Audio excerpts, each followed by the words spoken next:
The right to offend is not some pesky little part of freedom of speech that we have to put up with. It is the heart and soul and lungs of freedom of speech. It is the coursing lifeblood of human progress. It is the instigator of liberty and modernity and science and understanding. What a laughing stock today's student leaders are, that they can so casually dismiss the right to be offensive without realizing that their lovely, enlightened lives are the gift of individuals who gave offense. Offensiveness is not just something we have to begrudgingly accept. Offensiveness is the motor of human progress. Now broadcasting from the Right to Offend Media Studios in sunny South Florida, bringing you the latest in politics, current events, art, and pop culture. This is the Whitfield Report Live with Sam Whitfield. But giving offense is good. In fact, it's essential.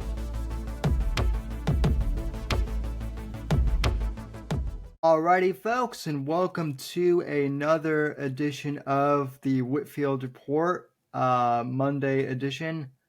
I am your host, Sam Whitfield, recording here from Right to Offend Media Studios. And joining me today is author Zach James, who he has quite the body of work already. I don't know how long Zach's been writing, but he already has a pretty impressive, resume of work. His latest book is Persona Non Grata, which is a modern day mafia thriller, which you can see in the background of his frame if you're watching the video.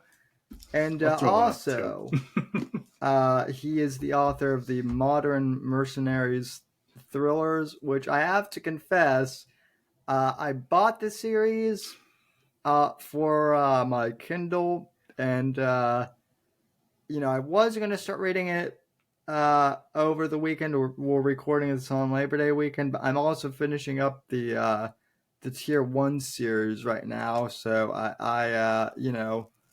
I'm kind of in between books right now, I guess. But anyway, Zach, welcome to the program, and happy to have you here. How are you? Hey, Sam, I'm doing well. Thank you for having me. It's awesome to be here. I got to say, if there was one series that I'd be okay with me getting delayed for, it's the Tier 1 series, because those dudes, Andrews and Wilson, that's just such a great series. And yeah, they were actually a huge influence in my writing, so I am okay with that being what you're currently reading before you get to my stuff.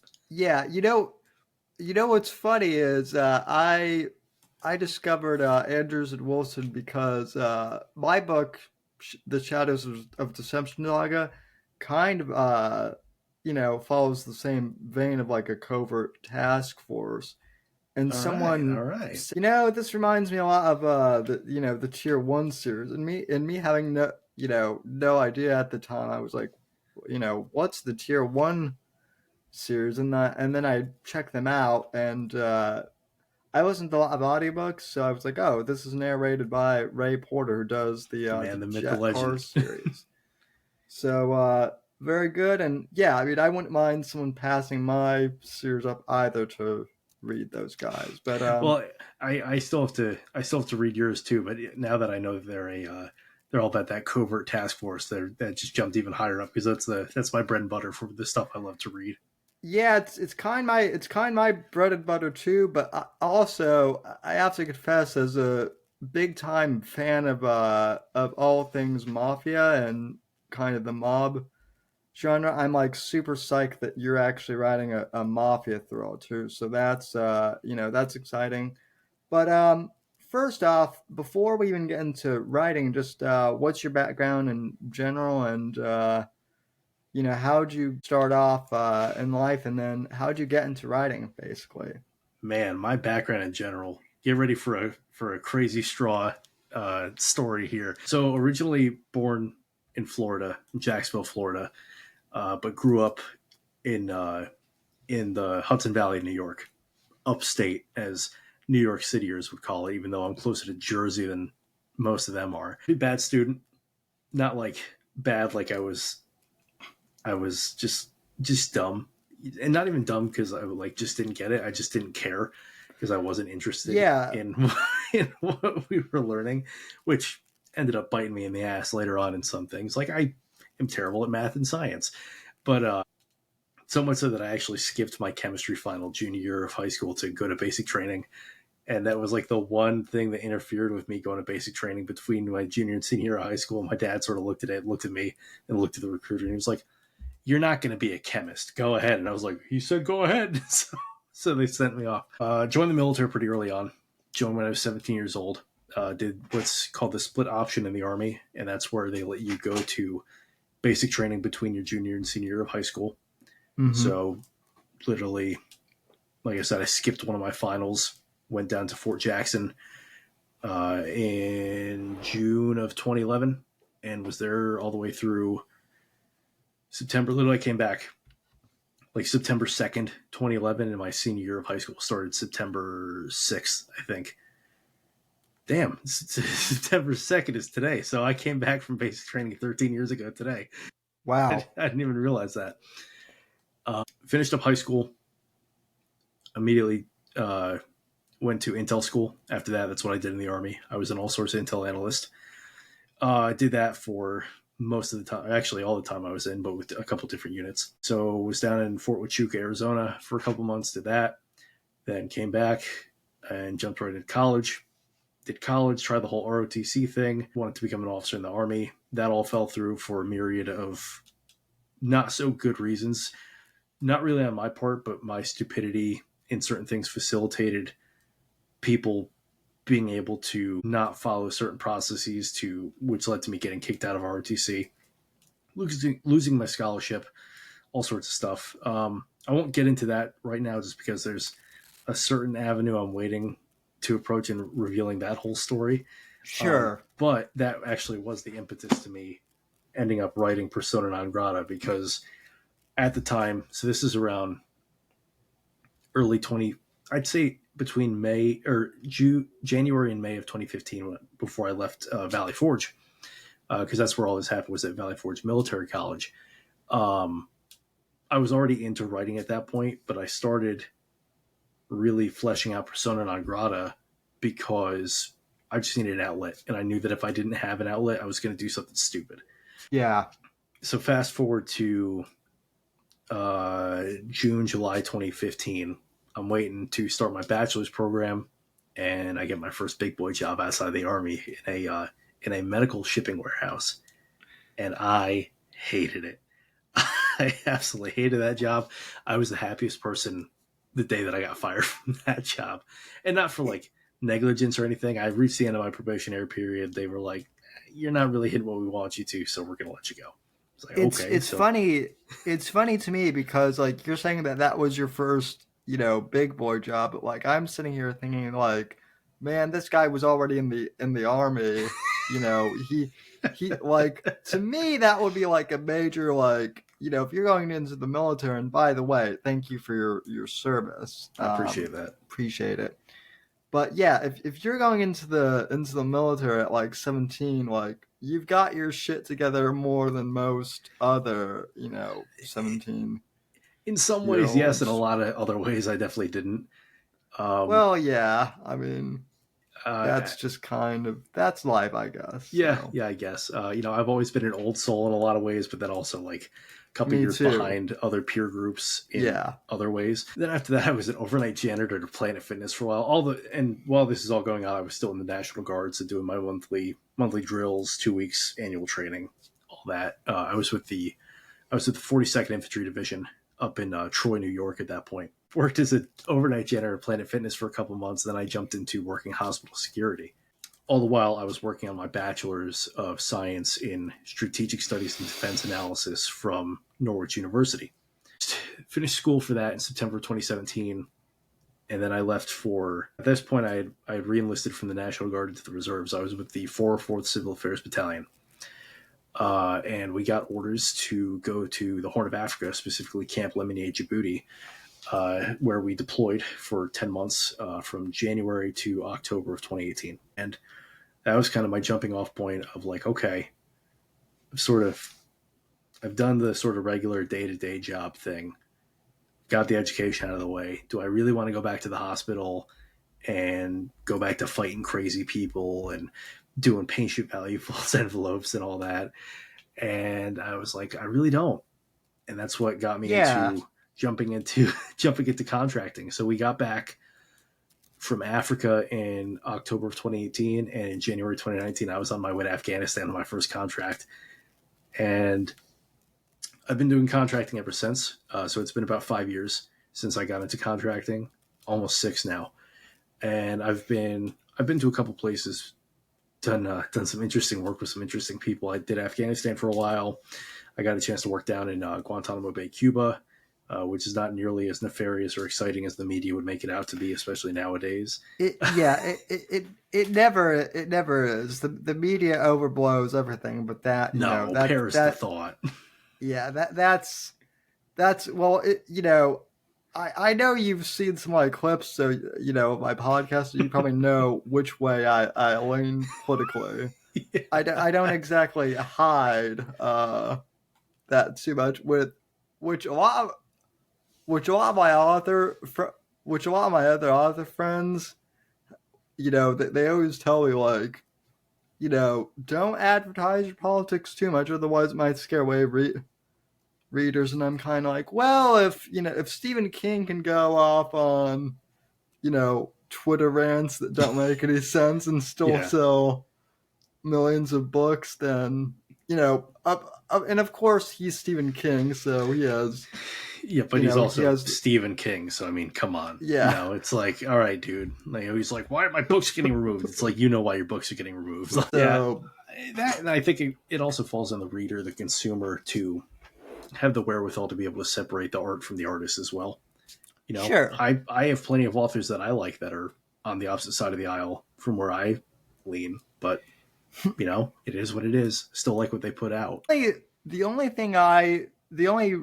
place where I draw the line is if they like publicly say that, like, they don't want someone to read their books, which I think is stupid. Like, I always post and tweet that, like, I want everyone to read my books regardless of, like, and, like, I'm not trying to, at least in my fiction books, I'm not trying to, like, really force my opinion. I'm just trying to tell a story, and like, your beliefs do get put in the narrative somewhat. That's unavoidable, but, like, for the most part, like, I'm just looking to tell a story, and if that bothers you, well, then don't buy my book.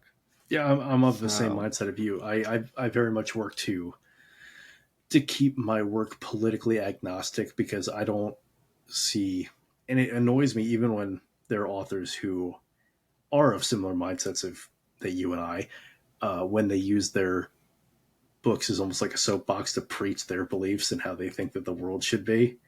It's sort of like, all right, I get it, but it's like, I'm reading this to get away from this nonsense, and therefore I put a concerted effort into not putting that into my work. Or if I do get into the political realm, it's because it's a completely fictional, like in the Modern Merc series, for example, as the series goes on, especially from book 5, which is coming out next year on, I take a little more of a Clancy-esque approach where the politics of the world are discussed, because we now have a president who's involved in all that, but it is completely removed from modern day politics. There's not going to be a Donald Trump and Joe Biden, in everything but name only in my books. What I did to kind of get around that is, and I'm not really spoiling anything, but I made my president, like, purposely an independent.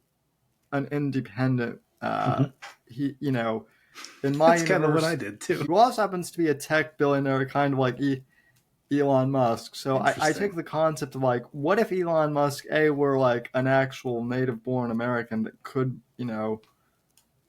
he have run third party and won? And my immediate answer was, well, he bought Twitter, which was actually more impossible than. I think running for president might actually be easier than that, but I think you're right. Who knows? So the fact that he's an independent president, and that's stated plainly, just kind of takes the thing out of, he's a Republican or he's a Democrat. Yeah. So, but people who don't read the books, they still ask me that for some reason, and it's like, well, just read the book. Yeah. If you need to know. But there's no politics is in this because the mafia doesn't care about politics. I beg to differ, but that's another. But in this, they don't. They're worried about making sure their envelopes aren't light. But anyway, no. So getting back to your military career, though, so you've been doing independent contracting work, I guess. What is that?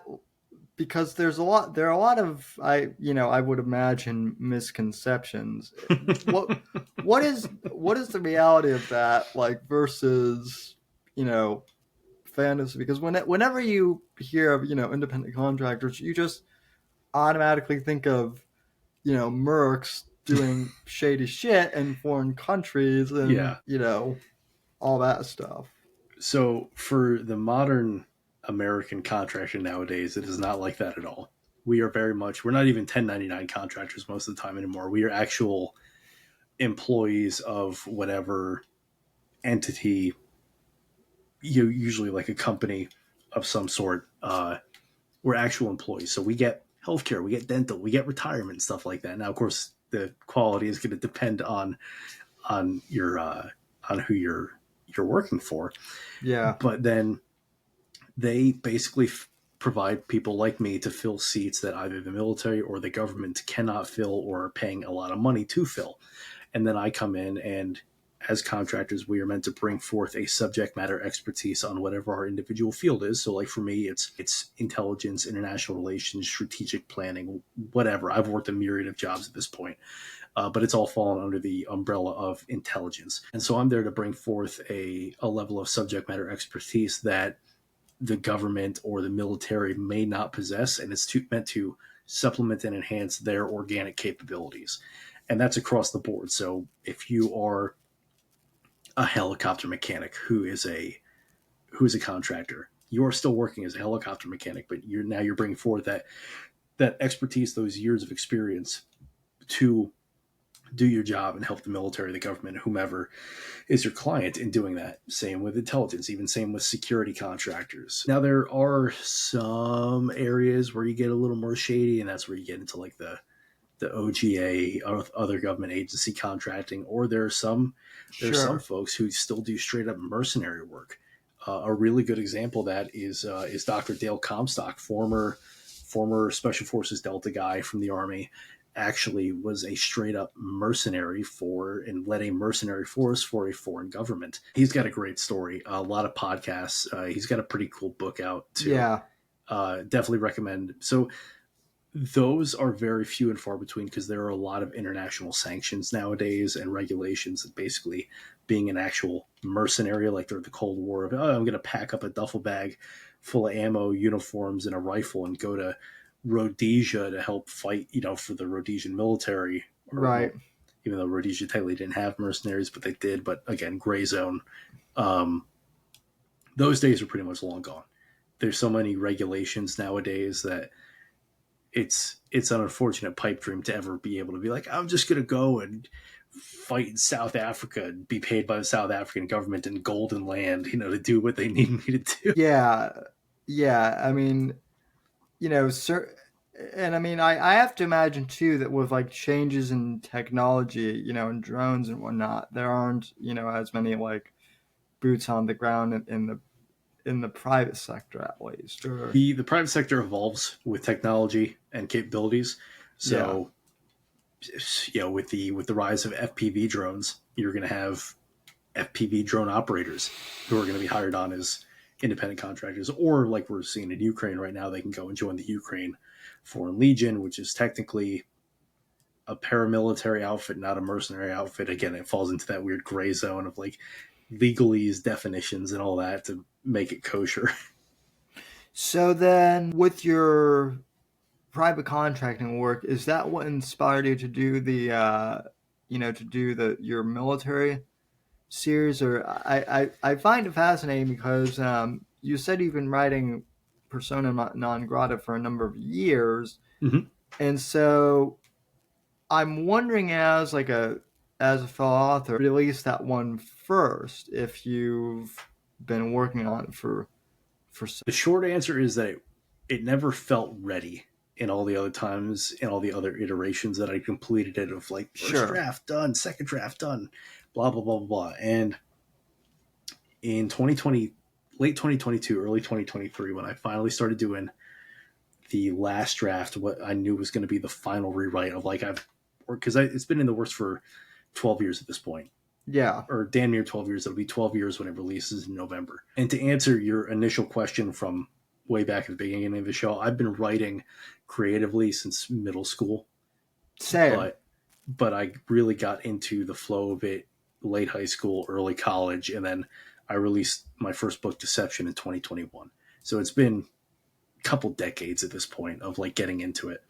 Yeah. And so Persona non Grata, though, when I was working on the final iteration of it, there was a key piece that was missing that I didn't know how I wanted to explore it, and that ended up really tying it to being a mafia book, because before that the mafia was there, but it was just kind of tangentially in the background and used as a device of basically, it was the deus ex machina of the story of how are we going to get out of this? Well, he's got a connection to this mafia family.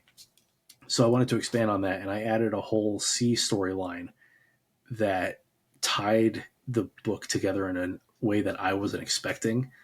And once that was done, other than doing the edits and all that, like I looked at it, I was like, this story is now complete after, at that point, 10 and a half years and probably just as many rewrites and revisions. That's interesting. I asked that because I kind of figured that's where you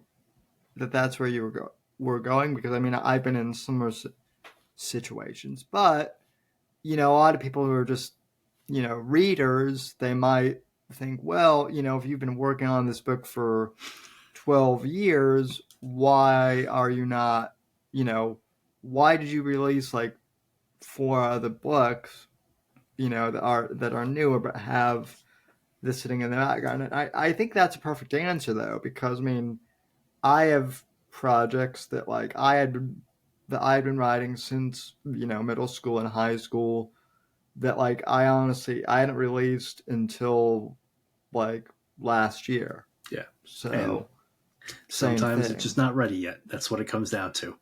So and then to answer your other question, I started writing the modern mercenary thrillers.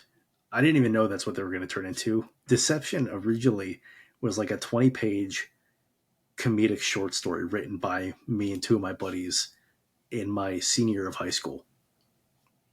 And then from there, it just escalated into more and more stories. But I had started writing about mercenary-ish stuff well before I even joined the military, because growing up, so I was born in 1993. Towers went down. Okay, yeah, so similar situation. So towers went down when I was 8, you were 6. Yeah. We invaded Iraq when I was 9.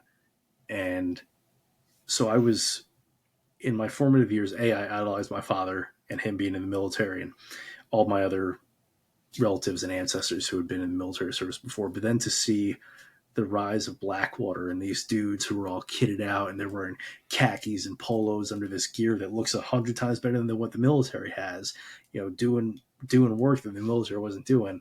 I loved it. And I had all the Blackwater posters. I still got my original Blackwater hat that someone gave. Actually, my father gave me back in the day. And so that was where the love of the whole like mercenary and independent contractor shtick was born.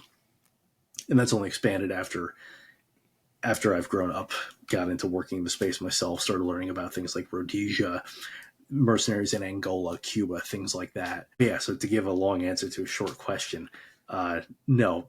Now, there have been a lot of things that have been inspired and influenced since I joined the military and got into contracting. Sure. That's allowed me to refine things in the series, and especially in some of the later books that I've written more recently as compared to, Deception was in the works for 9 years when it came out. So yeah, I'm going to stop rambling and give that as my answer. No. I mean, that's actually a really a really good answer. I think for anyone our age, like 9/11 was like the first real world event that like I still remember where I was even though I was so young, just because it was that monumental of an event. Yep. And it's weird because right around the time I was getting ready to graduate college, there were all these um incoming freshmen who I had met who um I had the first I'm old moment when it was actually like on 9/12 or something, and my buddy and I were talking, and one of the freshmen came up and was like, I learned about 9/11 in history class. And I'm like, well, what year were you born? And this young woman went, 2002. And I was like, holy shit! I remember 2002 as like a year. Yeah. Like, to me, that's not history per se. Like, I remember, I was probably playing like one of the James Bond games when that kid was born or something like that. So I had something you similar know, to that happen earlier this year, actually. So I currently work as an instructor, and I was teaching class out in Omaha for a month, and one of my students was 21 years old. oh wow, And I looked at him. I went, "You were 21 years old?" He goes, "Yeah." I was like, "When were you born?" He goes, "Oh, I was born in February of 2003." I was like, "You need to get away from me before I throw a chair at you." yeah, yeah. It's wild how that goes. Yeah, Yeah. it's funny too because one of my characters in my books is a Navy SEAL Okay. or a former Navy SEAL, and all the younger people are like, oh well, you borrowed that from Jack Carr, and I'm like, no, I actually based it off of the SOCOM U.S. Navy SEALs Oh man, I remember game that game. that came out like a long time ago, and they're like, what's that? So Also, I mean, that's so funny too. They're like, "Oh, you based off Jack Hart." It's like there have been so many other SEAL characters before. Scott Harvath was a Navy SEAL. yeah, John Dempsey, Navy SEAL, and that came out well before Terminal List did. Uh, you really yeah, want to I bring it mean, back? Look at John Kelly / John Clark from Without Remorse and Rainbow yeah. Six, or Richard Marchenko from the Rogue Warrior series. Yeah, the Rainbow Six. It's interesting that you bring that up too, because everyone knows about Rainbow Six from the games, which are great games. But that was a book series before it was. That was the book that got me into thrillers. Yeah. Um. Okay, so yeah, let's dive in. So obviously, I think you kind of already answered one of my questions, which was who were your influences You got for a laundry writing? list of that. Yeah, well, let's go through them because I mean I have a lot, and I'm sure you have a lot. Yeah, So so I'm gonna just kind of fire off the hip here because, like I said, there's a lot, but I'm gonna try to go chronologically. So, excuse me, Clancy was the first big one. I was 12 years old. My dad gave me a hardback copy of Rainbow Six, and he goes, "I want you to read this. I think you'll like this," because I'd already played the original 1998 computer game at that point and all yeah, that. And at that point, I was reading things like Artemis Fowl, Pendragon, some of the Harry Potter books, and then I read Rainbow Six, and my little 12-year-old mind was blown. And I was like, "This is one of the coolest things I've ever written or ever read." I wish I could take credit for writing that, and that was what set me on the path to write thrillers because I wanted to create something like that one day because it was just so cool. Other big ones from that time period, though, were W.E.B. Griffin and Chris Ryan, the ex-SAS guy. And I was very lucky because my parents and my grandparents were like, "He's into reading. He's like the easiest kid to buy gifts for now." And so I would just get paperbacks, and my grandparents were awesome because and my grandmother still does this, and I love it.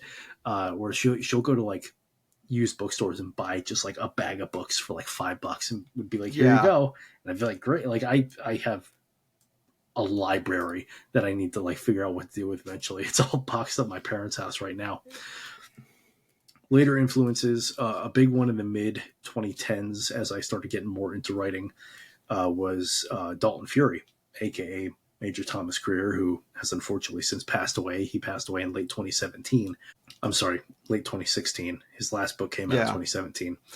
And he wrote the Delta Force series, which was a huge influence in sort of me stepping up into more contemporary thrillers in fiction, because at that point Tom Clancy had passed away. You know, they still have the legacy characters going, but we're not getting his writing anymore. Delta Force was a huge insight into sort of the world of Delta, seeing Behind the Fence, which all those books actually ended up being a huge influence in book 6 in the Merc series, which is very Delta centric, as you will find out when the book comes out. And then around 2017, 2018, big ones for me were getting into the Tier 1 series, so Andrews and Wilson, and then 2018, Jack Carr with Terminal List. I would say I'm going to keep it. I'm going to keep it pretty concise right now and just leave it at those for thriller influences and inspirations. Those are pretty good ones. So to be honest, like I was never really much of a reader when I was in when I was like in elementary or middle school. And dude, I would get in trouble in middle school because I wouldn't be paying attention to what they'd be teaching us, and I'd be reading like books I brought from home. Well, yeah. So I was never like into reading books, but I loved comic books as a kid, and I was always into the James Bond movies, since I was a kid too. Bond is still my favorite, character in fiction to this day. But I how could he not be? Yeah, James Bond. I grew up, reading the Punisher, which in hindsight, like some of those books, I was probably too young to read. I said I was reading Rainbow 6 and 12. That's got guns, blood, sex, all that. So yeah. But then in high school, like my grandmother, who, was a pretty voracious reader, she actually gave me Patriot Games, which is nice. That's a great one. Like, and most people don't know this because Hunt for Red October came out first, but technically, Patriot Games is like the first Jack Ryan book in the series, and though like it's published out of order. But that was a great book. And also, I know people love John Krasinski, but Harrison Ford is Jack Ryan to me. Just like Willem Dafoe is always John Clark. Yeah. There's just especially after Platoon. Like I'm like, yep, that's William Dafoe is definitely John Clark. So absolutely. Then Vince Flynn. Once I took a gap year between high school. I completely forgot about Vince Flynn. Yeah, he's another one too. I took a gap year between high school and college, and so I discovered Vince Flynn from a friend of mine, and so I spent that whole year reading basically because I had nothing else to do, really, and I kind of started writing, fiction and novellas of my own at that point. When I got into college, I kind of had to stop because, ironically, I was a writing major, and so all my time was spent writing papers for college and writing academic papers, and so I stopped, having to write for a bit. But then Jack Carr came out in 2018, and actually, back then I'm still connected with Ryan Steck, who runs The Real Book Spy, but nice. I knew him. We've kind of fallen out of contact a little bit, but I was still in contact with him more then, and I remember prior to, I think it was in 2017, I remember DM'd me on Facebook or something and said, if you like Vince Flynn, trust me, you're gonna want to, look out for this Jack Carr guy. And so I did, and I was like, okay, like if Ryan says he's good, he's probably going to be pretty good. But then I remember when the book came out and I finished it, I was like, holy crap, that might be the best revenge thriller that I've read in years. And that was what made me really want to start writing again. So, I kind of started off with Fleming, I guess, and then, Carl was what got me back into writing That's awesome. thrillers seriously. So, and then I also love James Elroy, who wrote the LA Quartet. And if you're Okay, I'm not familiar with that. I'll have to add those to the list. yeah, I don't know. So, James Elroy, I don't know if you're into hard boiled detective fiction, but he's originally from Los Angeles, and he's in his mid 70s now. But his mother was actually murdered in L.A., and the case never got solved. So Wow. that led him to becoming fascinated with crime in L.A. and whatnot. I think what happened was he submitted a few stories for Playboy in their fiction section, and they actually got picked up. And then from there, he got picked up for a book deal. And I don't know if you've ever seen the movie L.A. Confidential with I Kevin haven't. Spacey, but that movie is actually based off of one of his novels. So Okay. he does. So he did a lot of crime-based novels in L.A., but then he also wrote grand, like American fiction novels that are set in like the 1960s of America, just widely based, and they kind of go through Kennedy's rise, to the presidency, and then the fall, and then kind of the aftermath of the Kennedy assassination. And he's a wild character. So Interesting. Yeah, I'm definitely gonna have to check some yeah. of his work out. It sounds like it'd make for some great reads. And now I've got a movie to watch too with L.A. Confidential. So Yeah. So well, and then he is also a big influence kind of mine too. The movie, with Michael Mann. So man's a phenomenal director. He's who I would want to direct for Son Non Grata if it ever comes out. Yeah, I think he would be perfect because a lot of the influences for this came from his work, mainly being Heat, the 2006 version of Miami Vice, and a little bit of Collateral. And hopefully that comes through at least a little bit. People are like, oh, I see where he kind of drew this from. yeah, I love Collateral is a great movie. Miami Vice. I mean, I'm a huge fan of the original '80s You one. can't beat it. So but Mann did a pretty good job. I thought on the remake. It's not. It's actually good compared to what people thought. I think Yeah.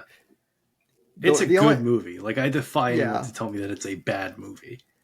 I think the problem is I think it came out the same year that Casino Royale came out, and I mean Casino Royale Yeah. is was such a a groundbreaking, even like for a Bond film, it was Yeah. so good. Uh, I remember seeing Casino Royale in theaters with my parents and just being Yeah, like blown away with how cool it was. same, and that's actually what got me into reading the Fleming books. That's So, awesome. um, so yeah, I mean, it seems like you and I have pretty similar paths. In regards to, I guess, persona non grata, without giving too much away, Yeah, absolutely.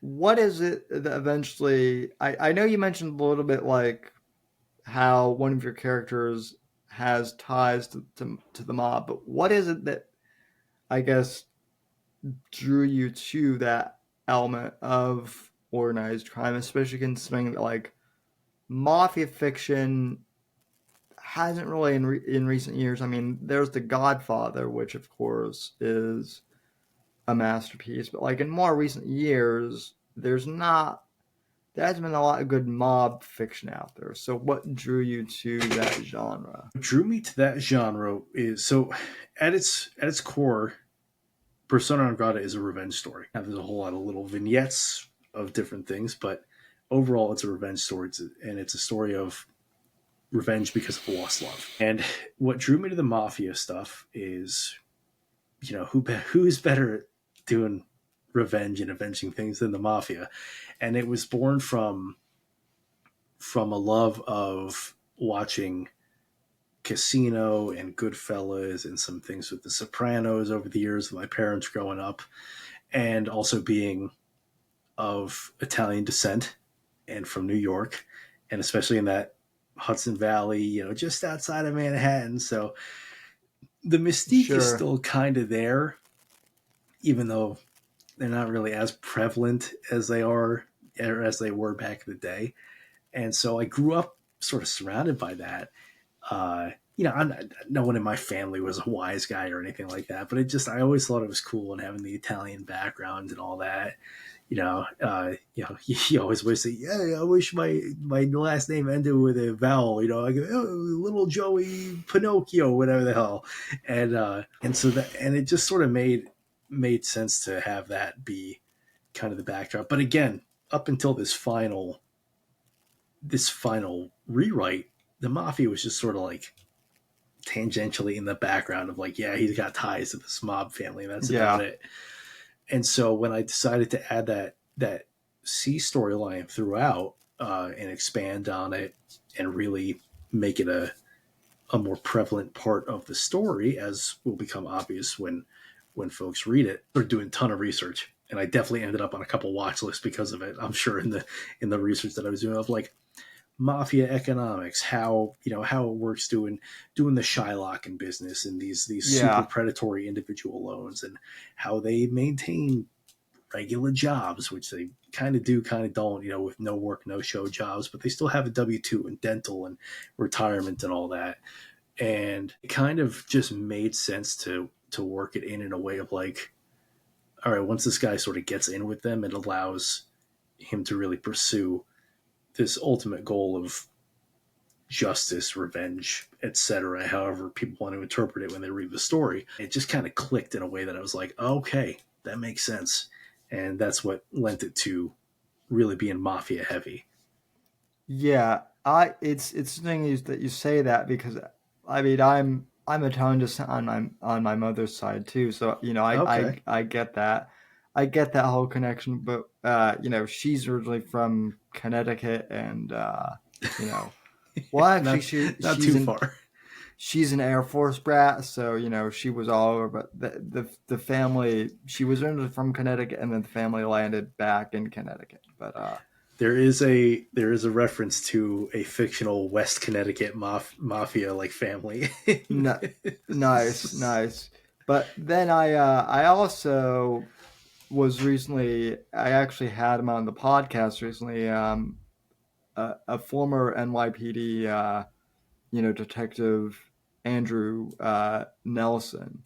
Okay. And he was in intel for the NYPD for a number of years, which basically, I mean, they do counterterrorism stuff now, but like back when he started in the 80s, that was basically like the whole organized crime division. And so, he was there when like John Gotti and, everyone else was still. Oh man, so a lot of the heavy hitters back then. Yeah, I mean, people, he actually said this to me, like people forget like how, like the mob now, people kind of dismiss them of, the mafia's no joke. It's more the Bratva that you have to worry about, which, the Bratva gets more headlines because of the whole Russia thing, but the mob still is out there, and they were very influential. Absolutely. for Well, it goes back to your point decades. about them caring about government, all that. I mean, the mafia would sway local government decisions, Yeah, elections, and all that. They'd put people in power that they knew that they'd either be able to control or weren't going to mess with them. yeah, It was all about having that leverage. yeah. I mean, and I don't know if you follow any of Mike, if you know who Michael Francis is, I but listened and read a lot of his stuff in doing research for this. yeah, I was gonna ask because like I actually have a mob store of my own that I'm kind of working on Very cool. too a bit, and one of the things that he um said that I find very interesting, that out of all the contractors that Bob worked with, Trump was the one guy who they could not shake down very, very easily. Partially because he was already so open about like all of his stuff too. So, I found, you know, we could talk all day about mob history and whatnot. It's a fascinating subject. But I guess another question is, what is your biggest challenge in writing so far? So I'm going to give two answers for this. When I was Sure. still fairly new into writing and all that, my biggest challenge was writing realistic dialogue and writing women. And it's because I would just overthink it and be like, "Ah, what's so react," and all my dialogue felt very stilted, and people would sort of talk super formally like this. And so, as an early writer, those were my two big main challenges. Nowadays, I would say, and it's funny that you asked this because it's something I'm running into with my current project, is writing. I struggle when it comes to writing more lighthearted, happy scenes. Same. And I'm running into that right now so I'm working on a cyberpunk revenge thriller. It takes place in DC in the 2080s. Mega towers, corporations have overshadowed the government, X, Y, and Z. And it follows this dude on this path of revenge. And that's all I'll leave it at. But the first portion of the book is the lead up of sort of like introducing you to the world, to these characters, and sort of showing what he has that's eventually going to be taken away. And man, I can write violence and anger all day, but like writing a scene where they're at a cookout and it's just like friendly banter and all that, I'm like, man, writing like sort of lighthearted stuff is difficult.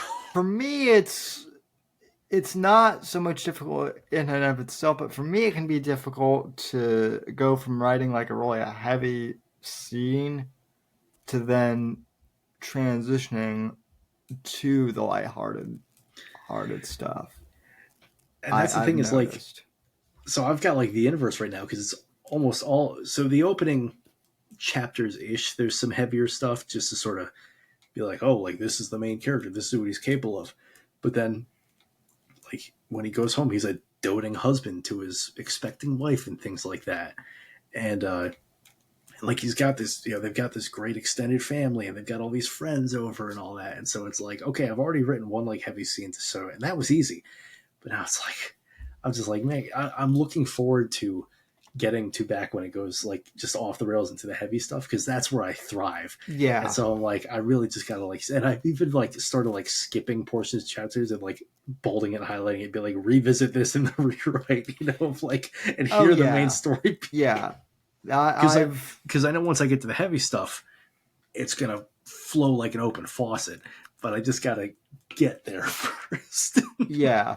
No, I'm the same. I'm the same way. Like, and I don't know how you are, but like I do outlines a little bit, but I don't stick by them. I guess I'm more pants it because otherwise I get like too fixated on the outline. Yeah. And I just never get any writing done. But yeah, like that. Like sometimes I'll be fixating on a scene, and like at least my first draft, like I sometimes have to like come back to it because otherwise I'll never get the rest of the book done.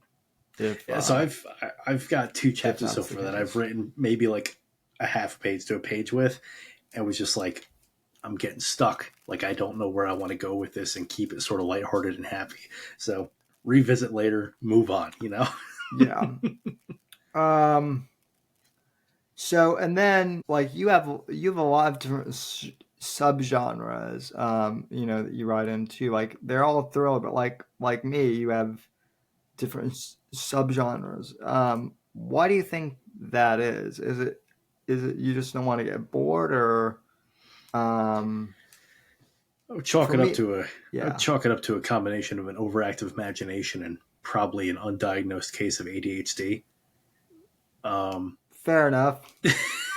So like, it started with Persona Non Grata back in 2012, and then I got into the thrillers, and then I got into writing sci-fi horror because I love sci-fi horror.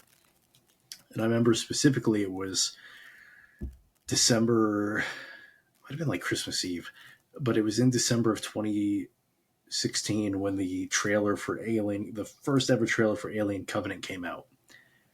And I love, love, love, love the Alien movies.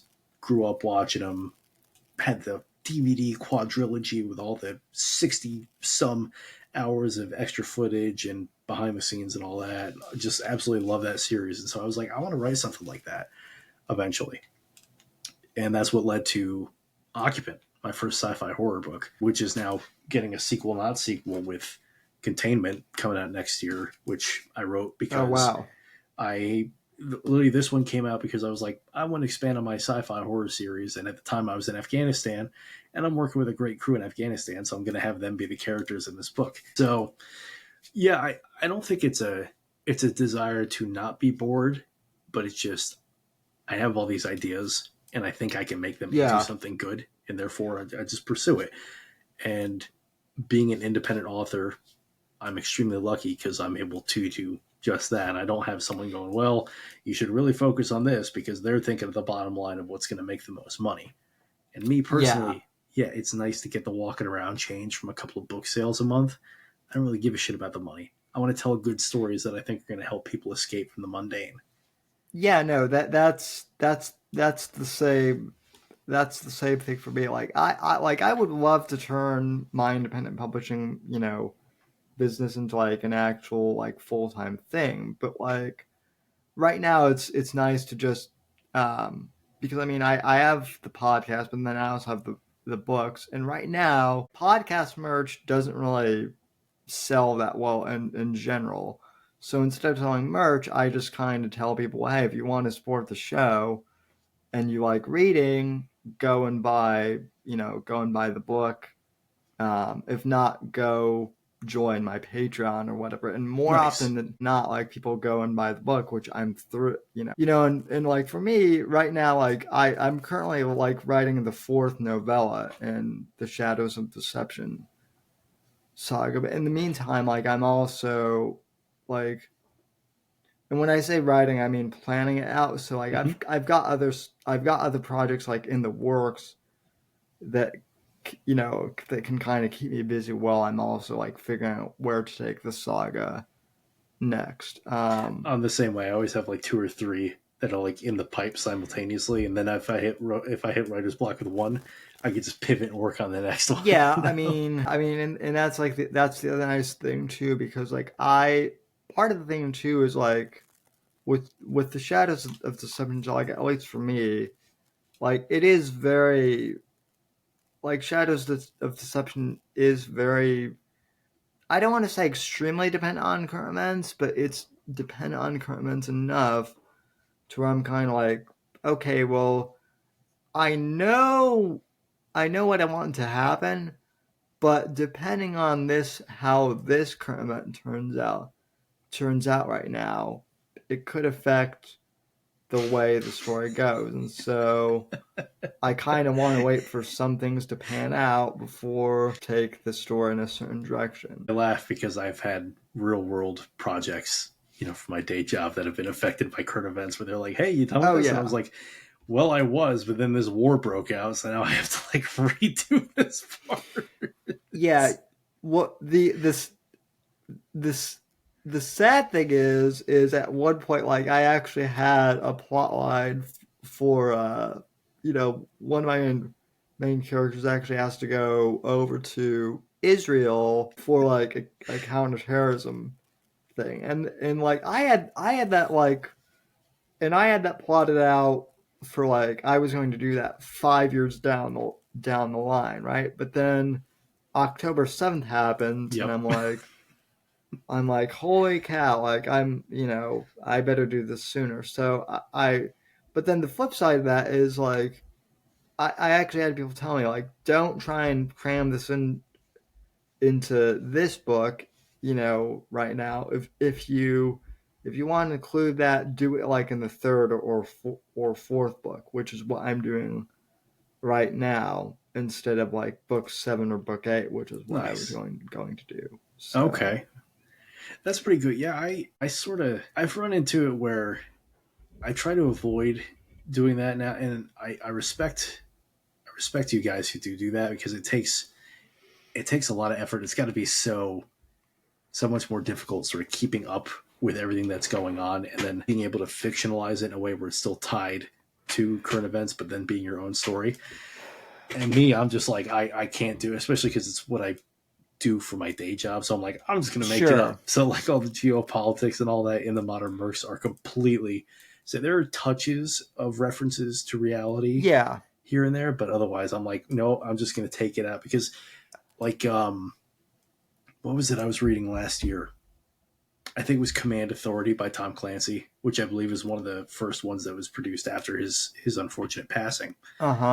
And I had to put it down because literally everything, and that might have been the last one that came out before he passed away. I don't remember, but it came out in, I think, 2013, and just like everything that was in it was reflective. And of course, he predicted all this years ago of when Russia and Ukraine started slugging it out again in 2022. And I was like, I can't, it's too real. So I ended up putting it away. It's like, I might as well be reading headlines. Yeah. Well, I mean, so when I say I try and keep up on current events, I don't mean like, I do a weekly political podcast, so that's part of the thing. I'm covering this stuff anyway. I don't fully, I'm not anal retentive about it. I don't feel like I need to, make sure everything is accurate. But I do want to make sure that things are accurate enough to where, like, if I'm talking like, like the war with Israel and Palestine, I don't want to write something, in the book and then have that be, set to publish, and then between the time I finish it and it gets published, something dramatically changes, and I'm stuck with it. So Right, yeah. Funny enough, that actually kind of happened. I actually, my latest book, there's a presidential assassination attempt that occurs, and I wrote that back in February, and then I had it set to release like a week before it was supposed to. The weekends before it was supposed to come out, that was when the Trump assassination attempt happened. Oh my goodness. And so I was like, do I pull this, or do I, postpone it, or what? And I actually talked to a couple of author friends who were like, it would be different if he had actually gotten assassinated, but because he wasn't, actually harmed, too seriously, I think it should be fine. Yeah. So I don't think anybody expected him to pop up, and take as well as he did, though, either. I think that's one of the things that does seem like it was a little bit of like a thriller moment there. Yeah, so, definitely was. In regards to the whole Russia-Ukraine thing, if I can ask you real quick, what is your whole opinion on that situation? I mean, I guess if you can talk about it, how would you handle it? Ooh, wow, that's a loaded question. I'm going to keep it at the 5,000 foot view just because Sure. I have worked aspects of it, and so I've got a couple of lifelong NDAs hanging over my head right now. Yeah, My general opinion on it is that I, much like everyone else, am surprised that it not only lasted longer than a week, but it's lasted as long as it has, because up until that point, everyone thought that Russia was still it was the bear that it was in the Cold War, and even in what we saw in Georgia in 2008 and all that, was this big grandstanding army that was just gonna power through whatever, and Ukraine was just gonna be like a speed bump at the best. And then to see how the Ukrainians have held out. Now, well, of course, a lot of that has been because of foreign aid, the billions of dollars that we've contributed, so much so that I wanted to claim Zelensky on my taxes last year. Weapons, armament, material, things like that. And they've really held their own. But the most surprising thing that came out of that was how ineffective Russia's military has been so far. And I don't think anyone really saw that being a result from that. Now, how I would have handled it if I were a policymaker, how I would have handled it was I would have tried to nip this way back in the bud after the initial invasion when it actually started in 2014. A lot of people forget that, when they annexed Crimea and they pushed into a lot of different regions within Ukraine. I'm thinking around what I can and can't talk about. I apologize. No, it's fine. I understand. I'm asking because I realize that there's stuff that you can't talk about, but I also, because you are a military contractor, because you have somewhat, I understand that there's stuff you can't talk about, but I also feel like you can speak with more authority than I can. I'm just a talking head compared to say if I were calling the shots right now, because it's gone on so long, and because it's almost gone from a stalemate to sort of reverse, where now you have the Kursk offensive and all that. I would be pushing of like, okay, enough's enough. We really need to reach a diplomatic solution to this now, because the problem with, and I understand everyone's sort of cheering on with the Kursk incursion and them pushing into Russia.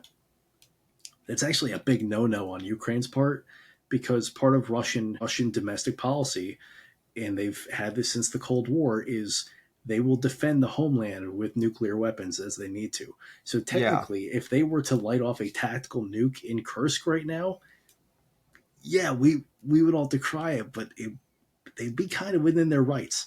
I'm not saying that'd be the right thing to do, but based on Russian policy, that's what they do. So I could be like, Ukraine, I get it. You guys have had these awesome victories and you've held out for much longer than anyone expected, but let's pump the brakes a little bit.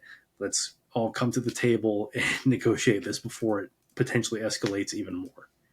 Yeah, one of the things that I've written about in my books regarding Ukraine, and one thing that I feel kind of as a civilian, I'm not necessarily like anti-war to the extent that I'm conflict avoidant, but I do feel the one thing that really makes me nervous is the Afghan war.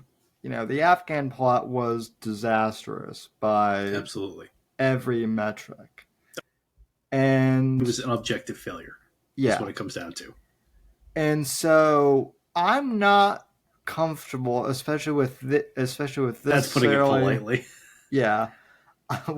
Well, I've got issues with them, on multiple fronts, specifically in regards to this. I'm just not comfortable with Americans going into Russia or Ukraine, and really, given what we've seen over the last 20 years, having no clear exit strategy.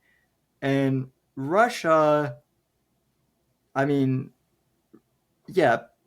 Russia might not be as strong as they once were, but they're still more organized than, say, a lot of these jihad groups that gave us, trouble for 20 years. And so, I don't think I feel bad for Ukraine, but I also feel bad for not necessarily Putin, but for the rest of the Russian population who, they're having issues too. And so I don't know if us stepping in at this point would really help things at all. And I don't think that the U.S. should really get involved at all. I think yeah, that we shouldn't have even gotten involved in giving them as much aid as we have and all the weapons. I mean, we've depleted our own military capability so much in giving away so much munitions, arms, ammunition, materiel, vehicles yeah, to both Ukraine and Israel. Yes, I understand. We are, even though everyone likes to say that we're not, we're the world police. Team America, fuck yeah, world police, go get them. I disagree that the U.S. should do that. I don't think that we need to be everyone's big brother because we have a tendency to spread ourselves out real thin and get involved in places we don't need to get involved in. And that, that definitely didn't bite us in the ass, decades on from that little thing called the Cold War back in the day or anything like that. And it's certainly not going to bite us in the ass. America is the best at arming its future enemies when we think they're our allies. yeah, And so I agree with you, especially militarily. It would be the worst decision we could make if in an official capacity beyond just materiel, which we were beholden to Ukraine to do because back in, I think it was the 90s, we were like, hey, Ukraine, get rid of all your nukes and we'll defend you. So we kind of were beholden to that. But beyond that, any additional involvement would be catastrophic, if you ask me. yeah. I mean, I kind of more or less share the same take that you do with that. And so, in a roundabout way, I guess, thank you for, more or less kind of confirming what I've said, because I've been saying that for months, but I also get the pushback of, you're not a military, you have no military experience. That's a how do you cop-out. know what's that's a stupid response because you can know. Yeah. You could be in the military and not know anything. I know people in the military who couldn't find Ukraine on a map. You can not be in the military and still be educated on things like this. Yeah, that's the other big problem is we have political leaders who, one who is running for president proudly claims that she hasn't been to Europe before. I've never been to Europe either, but I'm not running for president either. And it seems to me like, if you want to hold the highest office in the land, yeah, you might not need to be like super well traveled, but I think going to at least Europe, you should be a little worldly. You should be at least a little worldly. Anyway, we could go off on a whole political rant for like the next 4 hours, but I'm here to help you shill books, not alienate people from If anything, we'd be like, that guy rambles a lot. I don't know if he does that in his writing or not. Hopefully he doesn't.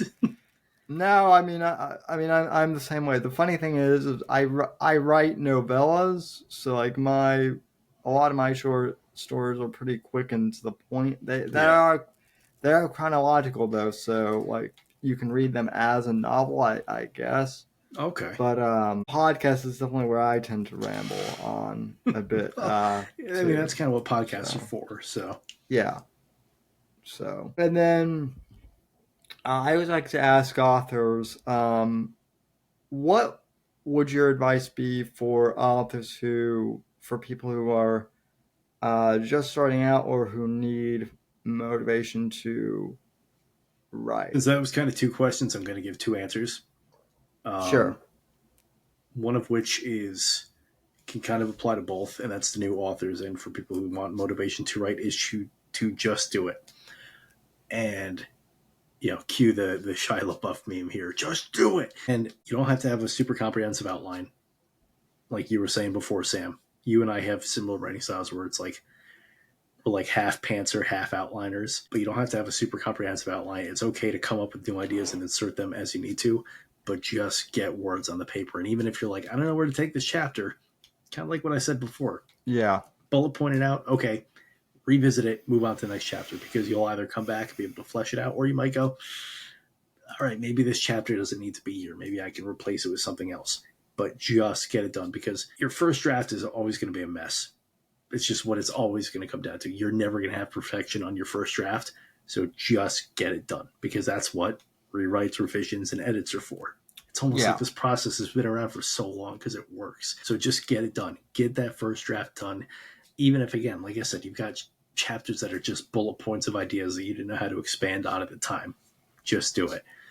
And then for people who are looking for motivation to write, maybe you're hitting a little bit of writer's block, or you don't really know how to approach a scene or whatever, I'm going to give them the same advice that I gave on an interview I gave with Luke Goodich about a year ago, actually. And that is, if you're really struggling to sort of get your mojo, or you don't really know how to write something, is to go back and find your favorite scene out of a movie, a show, a video game, whatever, and take that and approach how you would write that as like a chapter in the novelization of whatever that thing is. Yeah. And focus on those little details. What are you pulling from? What are you pulling from the screen? So when I write, I'm playing the movie in my head, and that's what I'm freeze framing, to pull those little details of what's the room look like? What are the little trinkets and tchotchkes around that sort of bring the room together? What is the smells? What is the character observing? But do that from that external source of movie, video game, show, whatever. If you're running a Dungeons and Dragons campaign, write that out, whatever. And use that to sort of give that motivation, because that also might cause the click of, approaching this, well, that kind of applies to my main project. And now you can get that, that snowball rolling. That's what I would say. Yeah, no, it's funny you mentioned that, because like I take it you're a huge movie buff, and so am I. Absolutely. And I'm also a big, not as much as I used to be, but I do still like the game. And so one of the things that I'll do sometimes is I'll put away my laptop or my iPad, whichever one I'm writing on, and I'll go and play, a game or something and whatnot. And sometimes, believe it or not, like I'll get inspiration, and then something will pop in. I had this creative writing teacher who once said that like you have to, like, the only way to beat writer's block is just to write the same thing over and over again. And I've never found that to be... I don't think I agree with that. Yeah, I've never found that to be like helpful at if all. anything, my personal approach is the complete opposite of that. Like I said, I'll keep 2 or 3 projects sort of, for lack of a better term, on the stove. Yeah. And then if I start to have writer's block with this one, all right, turn that burner off and I'll go over to the next one. And I'll get back to that one when the time comes. Yeah. The other thing too with having multiple projects is like I at least want to be interested in what I'm writing. And so if I'm like I'm not done with the Shadows of Deception series, but like I'm at a point where I don't know where to take it. So I'm not going to force myself to do something if I'm not like in the mood to write. I think that's one of the most important things that any writer can understand, is to not force things. Yeah. That's like, I always get asked like, do you have like a set amount of time that you write per day, or amount of words or pages, whatever? And I'm like, no. Like, what do you mean no? I go, no. I go, I write whatever I feel like. So there's some days where I'll maybe write a paragraph. There's some days where I'll write a sentence. There's some days where I won't even write anything, but I will just be bullet pointing things out as I'm doing research and getting reference materials. And then there are other days where I'll write 20 pages and I'll be like, oh, shit, it's 11 o'clock. I need to go to bed. But the reason I don't sort of have like an arbitrary number is because, very similar to what you said, I know that if I have to force myself to write to reach that, it's not going to come from a place of passion and love, and therefore, in my mind, it's going to be shit. And I'm not in the Yeah. business of producing shit. That's the other reason why I mainly write novellas too. And the way I do is like, could I write a full length novel? Yeah, but the other reason why I haven't done like a whole lengthy novel is partially because when I ask like my friends like hey would you read this as like a novel, a lot of them are like, well, I'd love to, but I don't have the time because of work and whatnot. And so I'm like okay, if this were like 250 pages, could you read it? Oh yeah. So like Nice. that was another thing of like a lot of people like now like we're voracious readers, and so like I have no problem reading a 500. It might take me a few days, but like I'm determined. A lot of my friends I went to high school and college with, a lot of them just aren't readers in general. But what Yeah. I've found is like they love my books because they can, if they're really determined, they can just finish it in a weekend. But then if they're not, they can pick up and read it in like a month after work or whenever. And I hate this. It's not as bad now, but like when I first started writing, there was a thing that, if you, well, first off, I think independent authors used to get frowned upon a lot. That if you, We were like the lepers of the yeah, publishing world back up until a couple of years ago. yeah, if you were self-published, you were not legit. So especially if you were younger like you and I are, that's the other thing I've noticed too. It is I was explaining this to Luke Goodich the other day. I said, you're really in a golden time right now, to be coming up when you are, because like I published my first short story back in 2014. And I was 19, so I had no idea what I was doing anyway. But like even Man, I wish I'd gotten started that early. That's awesome. well, so funny story about that. So a friend of mine had written this zombie apocalypse novel, and he published it, and so I had this short story that I had written, and it was a first draft. And to be honest, like his book was a first draft too, but neither of us knew what we were doing, and so we just decided to publish it and see who would outsell, you know, each other. And I think I won, but like neither of us knew what we were really doing as far as like writing or selling the thing. But also, I mean, back then self-publishing was, a brand new thing, and I don't even think Amazon was like letting you print paperbacks. Then I think it was Kindle only, Oh wow. which a lot of people, didn't know what like, e-readers hadn't really caught on yet. And they still haven't caught on as much as I think Amazon would like to, think they have. But yeah, I mean, it's a much different world now than, it was then for self-publishing. Oh, So absolutely. Well, I mean, you think back even 10 years ago, and yeah, if someone said they were self-published, it was sort of just going to be laughed at. They were like, okay, whatever, you're just a glorified fan fiction writer. Nowadays, I have friends who will introduce me. They're like, yeah, he's a published author. And I'll be like, yeah, self-published, because I don't want people to think I've got like Penguin behind me or anything like that. They're like, okay, like you still wrote and put out a book. Like it's one and the same at this point. I'm like, yeah, cool. The only difference is nowadays, and I think this is going to start changing soon too, especially once Barnes and Noble gets their act together and makes their self-publishing thing a little less or a little more user-friendly, is we don't yeah, have our books on shelves right now.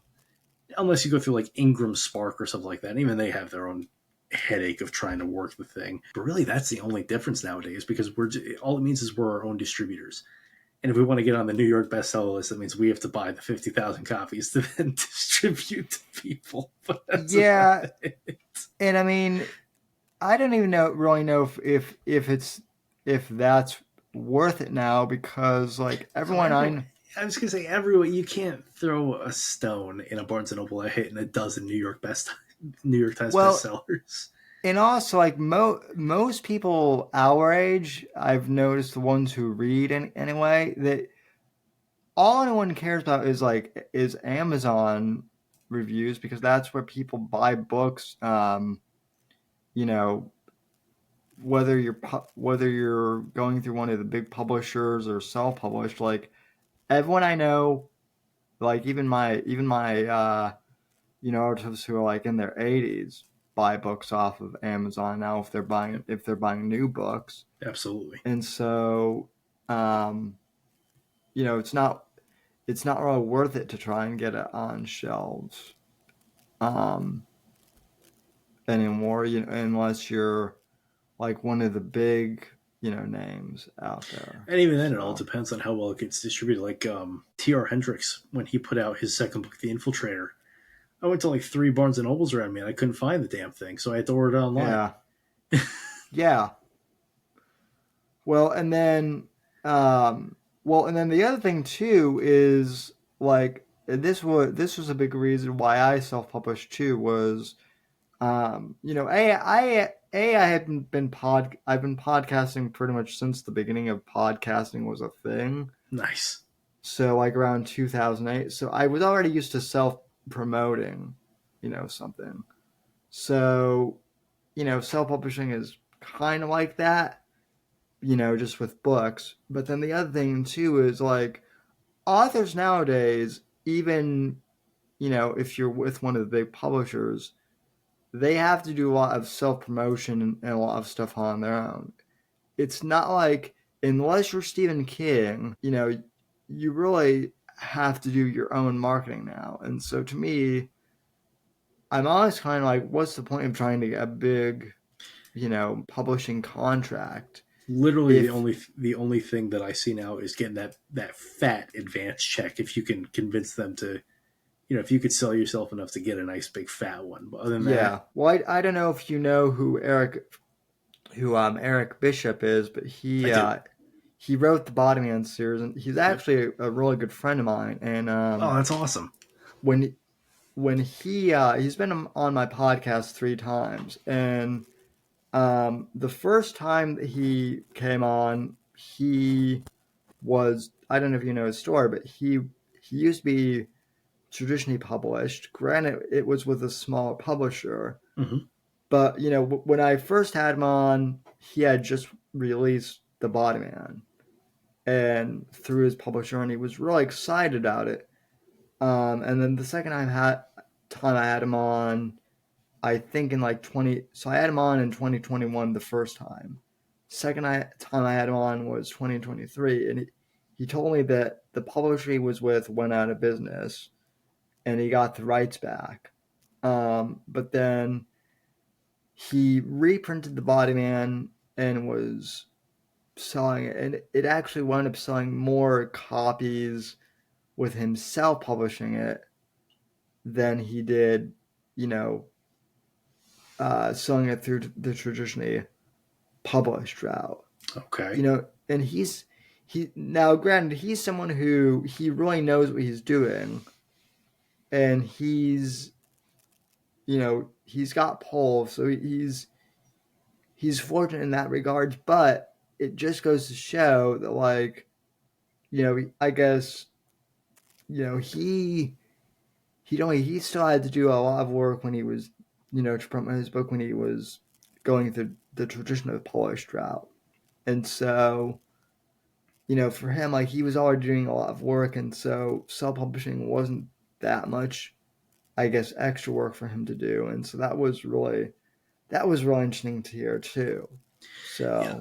I actually had something similar happen to me earlier this year. I was approached by a small-time boutique publisher who were interested in picking up the Merc series, and we got talking. They ended up making a lot of promises that sounded a little too good to be true, but they also were like, Yeah. right, like in line of like, okay, these might be reality. Sure. But I ended up turning it down because there would have been a lot more upfront costs on my end with no guarantees of actual returns compared to if I Yeah. just went the self-publishing route. And so I ended up turning it down and just maintaining the self-publishing thing. But I think you summed it up perfectly, where the benefits of being a traditionally published author nowadays, unless you are a big name author like Stephen King, and that's more because of a legacy thing, because he's been doing it for longer than you and I have been alive. The pros don't really outweigh the cons nowadays. And especially when it comes to, a big thing for me was maintaining creative control. Yeah. Yeah, no, that was a big thing for me. Now if like a smaller publisher wanted me to like write something for them, like to do a brand new project, I would definitely be open to that. But like Mm-hmm.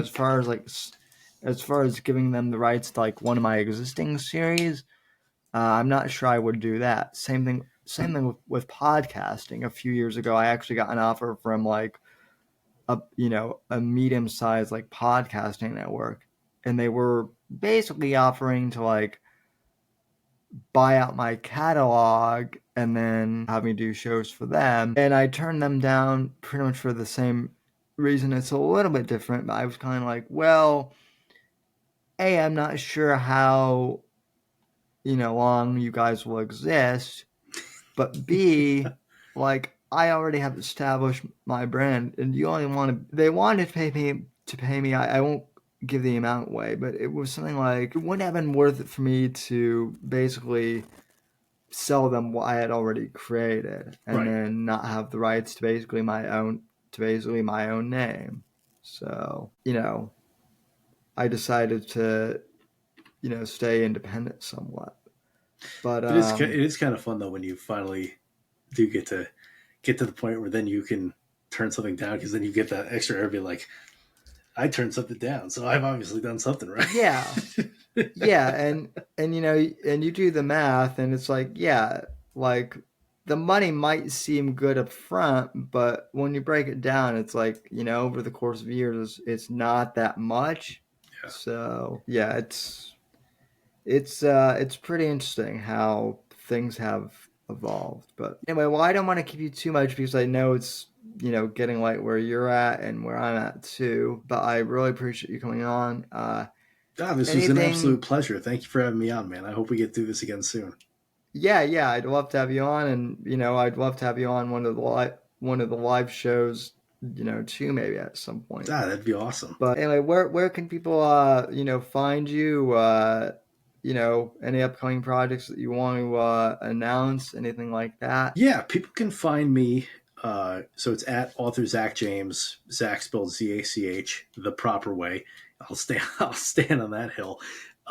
James spelling, and that's for all social media. So I don't think I have a Facebook. There was an author Zach James on Facebook for a while. I think I nuked that.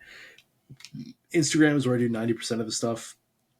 I do have a Twitter. I don't really know how to Twitter, so that's kind of dead in the water, but there is one. So if you want to reach out on Twitter, that's fine.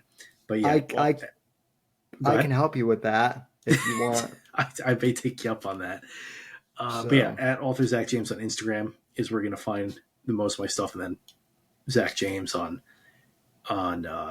Amazon. It's the ones with all the thrillers, not the singer or the fantasy author. There are a couple of Zach Jameses out there, but mine, it's me, side profile with a ball cap. It's pretty easy to find. And then for upcoming projects, so Persona Non Grata, which is a 21st century mafia story, that is coming out on November 19th. And then next year, I have 2 projects slated. The first is Modern Mercenary Thrillers Book 5, titled Turning Point. That is coming out probably April, May. I don't have a date locked in for that yet. And then later that year, probably September, October, is when second book, even though it's not a direct sequel, they're kind of standalone, of the Hostile Universe series, Containment, comes out. And I also saw that like you do your own photo shoots for your covers and do. whatnot too. So that's interesting. Talk a little bit about that Absolutely. process. So it's pretty simple. So it started because Deception was the only one that I haven't had anything to do with the cover art of, because I didn't really know what direction I wanted to go in. So I found a guy on Instagram who I liked what he did. He did the whole tactical cover art thing. Yeah. And he came up with Deceptions, and I loved it. And it sort of gave me the direction for where I wanted the rest of the series to go. So for the second one, so it's me on the covers of Wetwork, All In, Cazadors, and when they come out, Turning Point, and the rest of the series. I did the photography for the second one, which I just have a local buddy of mine who's also a local gun enthusiast, firearms enthusiast, Nice. Whatever the safe word is online nowadays. And but he does photography professionally, so he's got the whole studio and all that. And so we shot it, sent the pictures off to my cover art guy. He did it. He did a good enough job. He could have done a little better with the second one. I'm not going to try to poo-poo him too much, but I also didn't give too much direction, so that's kind of on me as well. And then there was just a failure of communications for the third one. We'd already shot the kit for everything. And the main reason I got into it was because nothing drives me up the wall more with like a tactical thriller and all that, tier 1, Jack Carr, X, Y, and Z, where the gear on the cover just like don't make sense. Yeah. And me being a gun nut and a geardo and all that, I'm like, I know what these guys would wear and I know what I want it to look like. So to quote my buddy Mod Zero Memes on Instagram, he loves saying I take the Thanos approach of fine, I'll do it myself. And so that's what led to it. And then I already had like a baseline knowledge of Photoshop. And so because of a communication breakdown between me and my cover art guy, I ended up doing book 3's cover all by myself. So we did the photography. I did all my photographer, Eric, shout out Eric Yanes. He's tagged in the recent one I posted on my Instagram for the photo that I released. He did some basic cleanup, and then he sends me the files. Then I take that, do my own cleanup of it, which is all the tedious stuff. Like if there's like mesh, I'm going in and I'm removing every white dot of mesh so that way it's actually transparent, and composite it all together. And it comes down to, when you have a vision, you want to get it done right. You're going to do it as close to yourself as you can. Or if, you've got something that you can't do, like I can't do art, but I had a vision and I worked with a guy on Fiverr.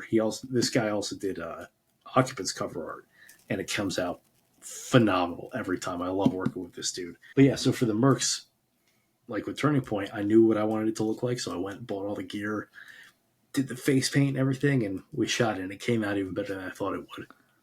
Well, that's awesome, man. Yeah, your covers are definitely, they're good, and I don't care what anyone says. You actually do judge a book by its cover. That's the whole point of a cover. Yeah, exactly. So yeah, folks, check out Zach's books and follow him on social media. I'll have that posted in the links in the show notes. And yeah, thanks for coming on, man. Appreciate it. Yeah, thank you, Sam. This was awesome. And we'll talk at you down the road, folks. And until next time, take care, and I'll see you on the next episode. The right to offend is not some pesky little part of freedom of speech that we have to put up with. It is the heart and soul and lungs of freedom of speech. It is the coursing lifeblood of human progress. It is the instigator of liberty and modernity and science and understanding. What a laughing stock today's student leaders are, that they can so casually dismiss the right to be offensive without realizing that their lovely, enlightened lives are the gift of individuals who gave offense. Offensiveness is not just something we have to begrudgingly accept. Offensiveness is the motor of human progress. Thank you for watching the Whitfield Report live on the Right to Offend Media Network. Make sure to check out Sam's books on Amazon, Audible, and Kindle. You can follow Sam on X at SamW_NGC and the Right to Offend Media Network at RTO Media. Like, comment, subscribe, and share with your friends. And until next time, God bless, God save this great nation. God, freedom, legacy, in that order.